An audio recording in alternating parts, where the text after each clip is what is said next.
उस खबर का एक ब्लैक एंड व्हाइट विश्लेषण करेंगे जिसके बारे में आपको आधी अधूरी नहीं बल्कि पूरी की पूरी 100% जानकारी होनी चाहिए। कोविशील्ड वैक्सीन का फॉर्मूला तैयार करने वाली एस्ट्राजेनेका कंपनी ने ब्रिटेन की एक अदालत में यह माना है कि दुर्लभ मामलों में इस वैक्सीन के इस्तेमाल से शरीर में खून के थक्के जम सकते हैं, यानी ब्लड क्लॉटिंग हो सकती है और इसकी वजह से हार्ट अटैक और ब्रेन स्ट्रोक का खतरा बढ़ सकता है। एस्ट्राजेनेका ने यह जानकारी ब्रिटेन की एक हाईकोर्ट में दी है, जहां एस्ट्राजेनेका वैक्सीन लगवाने वाले कुल मिलाकर 51 पीड़ित परिवारों ने इस कंपनी के खिलाफ एक मुकदमा दायर किया है और इस वैक्सीन को डिफेक्टिव घोषित करने की मांग करते हुए इस कंपनी से 1000 करोड़ रुपए का मुआवजा मांगा है। और अभी इस मामले में अदालत की सुनवाई पूरी नहीं हुई है, इसलिए अभी तक कोई फैसला अदालत ने नहीं सुनाया है। अभी सिर्फ सुनवाई चल रही है, अंतिम फैसला अभी नहीं आया है और अंतिम फैसला जानना बड़ा दिलचस्प होगा कि अदालत क्या इस बात को मानेगी कि एस्ट्राजेनेका ने लोगों के स्वास्थ्य के साथ खिलवाड़ किया है। क्या अदालत यह फैसला देगी कि एस्ट्राजेनेका में कोई खामी थी, इसके साइड इफेक्ट्स खतरनाक हैं, या फिर एस्ट्राजेनेका को क्लीन चिट दे देगी। लेकिन एक मीडिया रिपोर्ट के जरिए यह पता चला है कि फरवरी के महीने में एस्ट्राजेनेका कंपनी ने अदालत में एक हलफनामा दायर करके यह स्वीकार किया कि दुर्लभ मामलों में, यानी बहुत रेयर मामलों में, उसकी कोविड वैक्सीन के गंभीर साइड इफेक्ट्स हो सकते हैं। एस्ट्राजेनेका के मुताबिक इससे शरीर में खून के थक्के जमने का एक रेयर साइड इफेक्ट हो सकता है, जिसे टीटीएस कहते हैं। और टीटीएस क्या होता है? इसका मतलब होता है थ्रोम्बोसिस विद थ्रोम्बोसाइटोपिनिया सिंड्रोम, इसलिए इसे टीटीएस कहा जाता है। इस सिंड्रोम में जब किसी व्यक्ति की बाजू में वैक्सीन को इंजेक्ट किया जाता है तो वो वैक्सीन कुछ समय के बाद ब्लड स्ट्रीम यानी रक्त कोशिकाओं में चली जाती है और इस दौरान कुछ मामलों में, बहुत रेयर मामलों में, यह वैक्सीन ब्लड स्ट्रीम के अंदर एक खास प्रोटीन से मिल सकती है जिसे प्लेटलेट फैक्टर 4 कहते हैं। वैसे ज्यादातर मामलों में ऐसा नहीं होता, लेकिन अगर किसी मामले में ऐसा हो जाए तो शरीर का इम्यून सिस्टम गलती से इस प्रोटीन को कोरोना वायरस समझ लेता है और फिर उस पर ही हमला करने लगता है, यानी जो वैक्सीन आपने इलाज के लिए लगाई है उसी पर हमला करने लगता है और इसके बाद शरीर में कुछ जगहों पर खून के धक्के जमने लगते हैं और अगर ये ब्लड क्लॉट्स हृदय और मस्तिष्क को खून पहुंचाने वाली रक्त कोशिकाओं में बन जाएं तो इससे हार्ट अटैक और ब्रेन स्ट्रोक का खतरा बढ़ जाता है। और यही बात एस्ट्राजेनेका की वैक्सीन के साथ हो रही थी, जिसे इस कंपनी ने ब्रिटेन की एक अदालत में अब स्वीकार कर लिया है। और भारत समेत पूरी दुनिया में जितने भी लोगों ने एस्ट्राजेनेका की वैक्सीन लगवाई है, अब वो इस खबर से बेहद डरे हुए हैं। पूरी दुनिया में 170 से ज्यादा देश ऐसे हैं जहां लोगों को एस्ट्राजेनेका की यह वैक्सीन लगाई गई और इनमें भी इस वैक्सीन के सबसे ज्यादा टीके भारत में लगे हैं। भारत में कोविड वैक्सीन के जो 220 करोड़ टीके लगाए गए हैं, उनमें 79% यानी 175 करोड़ टीके अकेले कोविशील्ड वैक्सीन के हैं, जो एस्ट्राजेनेका वैक्सीन का ही बदला हुआ नाम है। और यही वजह है कि भारत में भी इस खबर को लेकर काफी राजनीति इस समय चल रही है और कुछ लोग इस खबर को लेकर लोगों में दहशत पैदा करने के लिए आधी अधूरी जानकारी हमारे देश में फैला रहे हैं। और आपको यह तो बताया जा रहा है कि कोविशील्ड वैक्सीन से शरीर में खून के थक्के जम सकते हैं और उससे हार्ट अटैक और ब्रेन स्ट्रोक आ सकता है, लेकिन कोई भी आपको यह नहीं बता रहा कि ऐसा बहुत ही दुर्लभ यानी रेयर यानी बहुत ही कम मामलों में होता है। उदाहरण के लिए, जिस ब्रिटेन में इस वैक्सीन पर सवाल उठ रहे हैं, वहां लोगों को इस वैक्सीन के 5 करोड़ डोज लगाए गए हैं, जिनमें से सिर्फ 81 लोगों पर इस वैक्सीन के गंभीर साइड इफेक्ट्स हुए और इससे उनकी मौत हुई। बड़ी स्क्रीन पर पहले आप एक बार ये स्क्रीन ये देख लीजिए।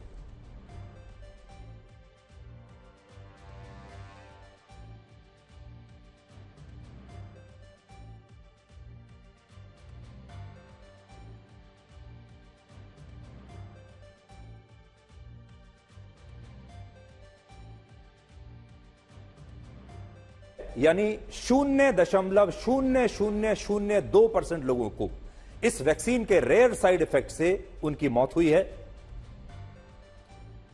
और खुद एस्ट्राजेनेका कंपनी ने यह बात अदालत को बताई है कि उसकी वैक्सीन से 60 लाख लोगों की जान बची है, जिससे इस वैक्सीन को सुरक्षित ही माना जाएगा। इसलिए इस आंकड़े पर आप जोर डालकर अच्छी तरह से देखिए। इसीलिए इसको कह रहे हैं कि यह दुर्लभ मामलों में ही ऐसा होता है। और वर्ल्ड हेल्थ ऑर्गेनाइजेशन ने भी खुद वर्ष 2021 में यह बताया था कि इस वैक्सीन को लगवाने वाले हर 10,000 लोगों में से सिर्फ एक व्यक्ति को इसके साइड इफेक्ट्स हो सकते हैं, जिससे यह पता चलता है कि इस वैक्सीन के फायदे के सामने इसके साइड इफेक्ट्स कुछ भी नहीं है।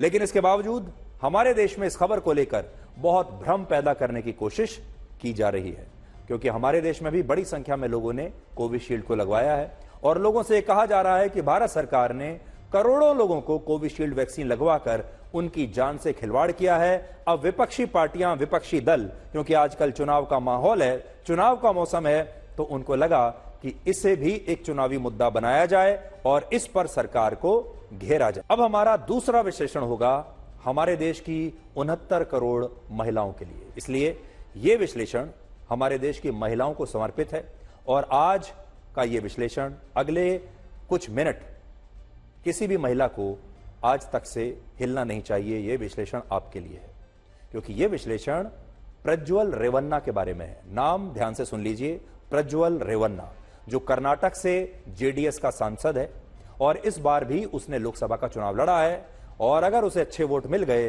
तो हो सकता है दोबारा से सांसद बन जाए। लेकिन अगर यह व्यक्ति सांसद बन जाता है, चुनाव जीत लेता है और लोकसभा में बैठता है, तो यह पूरे देश के लिए कितनी खतरनाक बात होगी, महिलाओं के लिए कितनी खतरनाक बात होगी, अब वो सुनिए। क्योंकि इस पर यह आरोप है कि उसने कुछ सैकड़ों नहीं बल्कि हजारों महिलाओं का यौन शोषण किया, उनके वीडियो बनाए, उन्हें धमकाया और उन्हें ब्लैकमेल किया। और यह बहुत ही खतरनाक और गंभीर आरोप है। देश में बैठी हुई कोई भी महिला, चाहे वो किसी भी परिवार में रहती हो, किसी भी राज्य में हो, शहर में हो, गांव में हो, वो जब ये पूरी कहानी आज सुनेगी, इस हैवानियत की कहानी, तो शायद सहम जाएगी। ऐसी कहानियां आपने फिल्मों में भी नहीं सुनी होंगी, क्योंकि इस तरह के विकृत लोग जब बड़े बड़े पदों पर बैठ जाते हैं और जब उनके हाथ में ताकत आ जाती है तो वो कितने खतरनाक हो जाते हैं और तब कोई भी महिला सुरक्षित कैसे रह सकती है।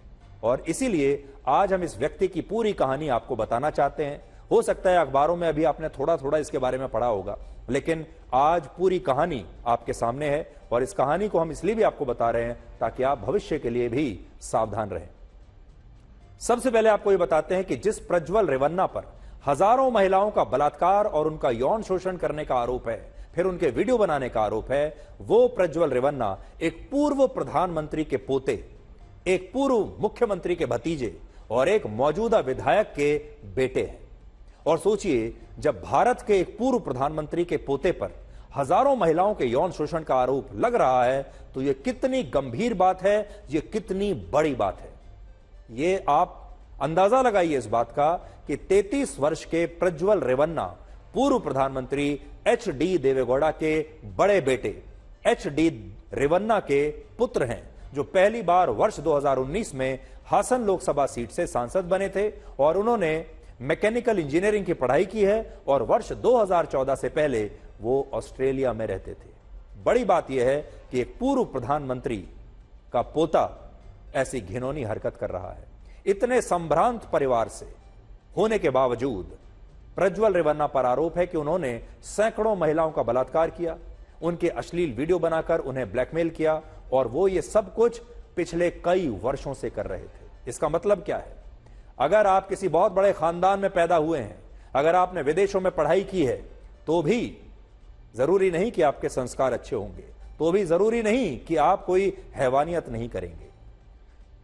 26 अप्रैल को वोटिंग से ठीक पहले कुछ ऐसा हुआ जिसने कर्नाटक ही नहीं पूरे देश को हिलाकर रख दिया। 26 अप्रैल को हासन लोकसभा क्षेत्र में वोटिंग होनी थी, यानी 26 अप्रैल को वहां चुनाव था और जहां से जेडीएस ने इस बार भी प्रज्वल रेवन्ना को अपना उम्मीदवार बनाया था। क्योंकि ये देखिए, ये जो जेडीएस जैसी पार्टियां हैं, ये पारिवारिक पार्टियां हैं। इनमें जो सारे नेता होते हैं, जो टिकटें बंटती हैं, वो सब परिवार के सदस्य ही आपस में बांट लेते हैं। इस सीट पर वोटिंग से 2 दिन पहले 24 अप्रैल को उस इलाके में बस, ऑटो रिक्शा और स्टेशन पर लोगों को सैकड़ों पेन ड्राइव्स रखे हुए मिले, जिनमें प्रज्वल रेवन्ना के 1000 से ज्यादा अश्लील वीडियो लोड किए हुए थे।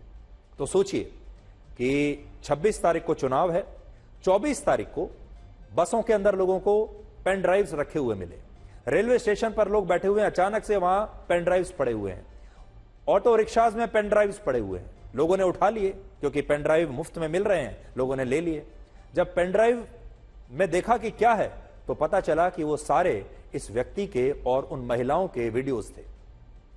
और ऐसा दावा है कि जिन लोगों ने ये पेन ड्राइव बसों से और स्टेशनों पर रखे थे, उन्हीं लोगों ने अलग अलग माध्यमों से ये पेन ड्राइव पुलिस तक भी पहुंचा दिए। और जब इन पेन ड्राइव्स को चेक किया गया तो पता चला कि इनमें कई वीडियो ऐसे थे जिनमें प्रज्वल रेवन्ना महिलाओं का बलात्कार कर रहे थे और ये महिलाएं इस दौरान रो रही थी, रोते हुए खुद को छोड़ने की गुहार लगा रही थी और कह रही थी कि भगवान के लिए हमें छोड़ दीजिए। ऐसा सब इस वीडियो में बताया जा रहा है कि इनमें था।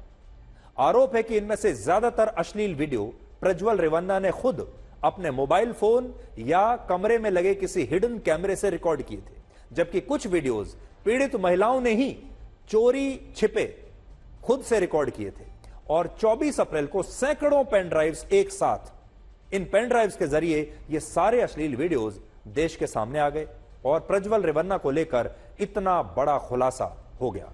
सबसे बड़ी बात यह है कि जब प्रज्वल रेवन्ना का असली चेहरा लोगों ने देख लिया, तब पीड़ित महिलाओं ने भी एक के बाद एक सामने आना शुरू कर दिया और यह आरोप लगाया कि उनके बलात्कार और यौन शोषण में सिर्फ प्रज्वल रेवन्ना ही नहीं, बल्कि उनके 66 वर्षीय पिता एच.डी. रेवन्ना भी शामिल हैं। यानी पूर्व प्रधानमंत्री एच.डी. देवेगौड़ा का बेटा और बेटे का बेटा दोनों ही ये काम कर रहे थे और दोनों ही महिलाओं का शोषण कर रहे थे। तो सोचिए, एक पूर्व प्रधानमंत्री के घर में, उसके खानदान में क्या चल रहा था। एच.डी. रेवन्ना के घर में काम करने वाली एक मेड ने पुलिस को यह शिकायत दी है कि जब एच.डी. रेवन्ना की पत्नी भवानी रेवन्ना घर पर नहीं होती थी, तब एच.डी. रेवन्ना उन्हें अपने कमरे में बुलाकर उनका यौन शोषण करते थे। और जब उनके बेटे प्रज्वल रेवन्ना घर पर आते थे, तब भी घर पर काम करने वाली सारी महिलाएं डरी सहमी रहती थीं। और प्रज्वल रेवन्ना पर आरोप है कि उन्होंने भी अपने और जो वोटिंग से पहले 24 अप्रैल को किसी ने लीक कर दिए। 66 साल का बाप और 35 साल का बेटा, इन दोनों पर एक ही आरोप है और इन दोनों ने अपने घर में क्या हाल करके रखा था वो अब पता चल रहा है। और उन्होंने घर पर काम करने वाली महिलाओं को, उन महिलाओं की बेटियों को, पार्टी में महिला नेताओं को, पार्टी में काम करने वाली महिला कार्यकर्ताओं को और पुलिस और दूसरे सरकारी विभागों में काम करने वाली महिला अधिकारियों का बलात्कार किया और उनके अश्लील वीडियो बनाकर उन्हें फिर लगातार ब्लैकमेल करते रहे। तो सोचिए, यहां तक कि पुलिस में काम करने वाली महिलाओं को भी अपना शिकार बना लिया। सरकारी पदों पर सरकारी अफसर जो महिलाएं हैं उनका बलात्कार कर रहे थे। मेड से लेकर सरकारी अधिकारियों तक सबको इन्होंने अपना शिकार बनाया। और आरोप है कि इस व्यक्ति के हमारे देश के गृह मंत्री अमित शाह को ही अपने फेक वीडियो को अपनी ही प्रेस कॉन्फ्रेंस में चलाकर लोगों को दिखाना पड़ रहा है। और ये मैं आपको बताऊंगा, आज उन्होंने एक प्रेस कॉन्फ्रेंस की, गृह मंत्री अमित शाह ने। और सोचिए, स्थिति ये हो गई है कि भारत के गृह मंत्री प्रेस कॉन्फ्रेंस में अपना ही फेक वीडियो चला रहे हैं और बता रहे हैं लोगों को कि देखिए कैसे एक डॉक्टर्ड वीडियो के जरिए उनके नाम पर दुष्प्रचार करने की कोशिश की गई है। और इस फेक वीडियो को सोशल मीडिया पर पोस्ट करने के मामले में अब तक 3 लोगों को गिरफ्तार किया गया है। एक आरोपी को असम से, जो कांग्रेस की सोशल मीडिया सेल से जुड़ा हुआ है, आईटी सेल से, जबकि 2 आरोपियों को अहमदाबाद साइबर क्राइम टीम ने गुजरात से गिरफ्तार किया है, जिनमें एक आरोपी आम आदमी पार्टी का कार्यकर्ता है और दूसरा कांग्रेस से जुड़ा हुआ है। गुजरात से गिरफ्तार हुए आरोपियों में से एक सतीश वंसोला कांग्रेस विधायक जिग्नेश मेवानी का पीए है और दूसरा आर.बी. बारिया आम आदमी पार्टी का जिला प्रमुख है। और इन दोनों ने ही गृह मंत्री अमित शाह के फर्जी वीडियो को सोशल मीडिया पर पोस्ट किया था। अपने पीए की गिरफ्तारी को लेकर कांग्रेस विधायक जिग्नेश मेवानी ने कहा कि दलित को दबाने की कोशिश की जा रही है। तो सोचिए, दलित कार्ड यहां भी खेल दिया, जबकि वो ये चाहते हैं कि इन सब लोगों को फेक न्यूज फैलाने की पूरी आजादी मिल जाए। अब आप देखिए, भारत के गृह मंत्री अमित शाह को खुद आज एक प्रेस कॉन्फ्रेंस करनी पड़ी और कहना पड़ा कि आरक्षण को लेकर उनके एक पुराने वीडियो के साथ आर्टिफिशियल इंटेलिजेंस के जरिए कुछ लोगों ने छेड़छाड़ की और इस डॉक्टर वीडियो के जरिए देश में झूठ फैलाया जा रहा है। तो सोचिए, अमित शाह को अपने बचाव में यह प्रेस कॉन्फ्रेंस करनी पड़ी। देश में, हमारा देश कहां से कहां आ गया है। टेक्नोलॉजी हमारे जीवन को आरामदायक बनाती है, हमारे लिए नई नई सुविधा लेकर आती है, लेकिन टेक्नोलॉजी का जब दुरुपयोग होता है तो कैसे होता है, और ये चुनाव में भी होता है। बैलेट पेपर से के चुनाव वाले दौर में चुनाव प्रचार भी बिल्कुल अलग तरीके से हुआ करता था। तब पार्टियां चुनाव प्रचार के लिए नेताओं के बड़े बड़े पोस्टर्स दीवारों पर लगाया करती थी। तब चुनाव प्रचार के लिए जगह जगह दीवारों पर ऐसे पोस्टर लगते थे जिन पर उम्मीदवारों के नाम और उनके चुनाव चिन्ह ऐसे दिखाए जाते थे। चुनाव प्रचार कुछ ऐसा होता था। उस दौर में चुनाव में लाउड स्पीकर्स का इस्तेमाल होता था। जगह जगह लाउड स्पीकर्स के जरिए चुनाव प्रचार होता था। गाड़ियों पर लाउड स्पीकर्स लगाकर पार्टी और उम्मीदवार अपना प्रचार किया करते थे। और आपने सुना होगा कि फलाने उम्मीदवार को उस पर मोहर लगाकर या बटन दबाकर उसे सफल बनाए। लेकिन अब दीवारों की जगह मोबाइल फोन की स्क्रीन ने ले ली है और अब प्रचार में टेक्नोलॉजी और आर्टिफिशियल इंटेलिजेंस की बहुत बड़ी भूमिका हो गई है। चुनाव में अब वीडियो और मैसेजेस का ज्यादा इस्तेमाल होता है, एसएमएस का इस्तेमाल होता है, व्हाट्सएप का इस्तेमाल होता है और इस तरह के फेक वीडियोस का इस्तेमाल होता है जो आपकी स्क्रीन पर जाकर चिपक जाते हैं। और इस देश के गृह मंत्री अमित शाह खुद इसका शिकार इस बार बन गए।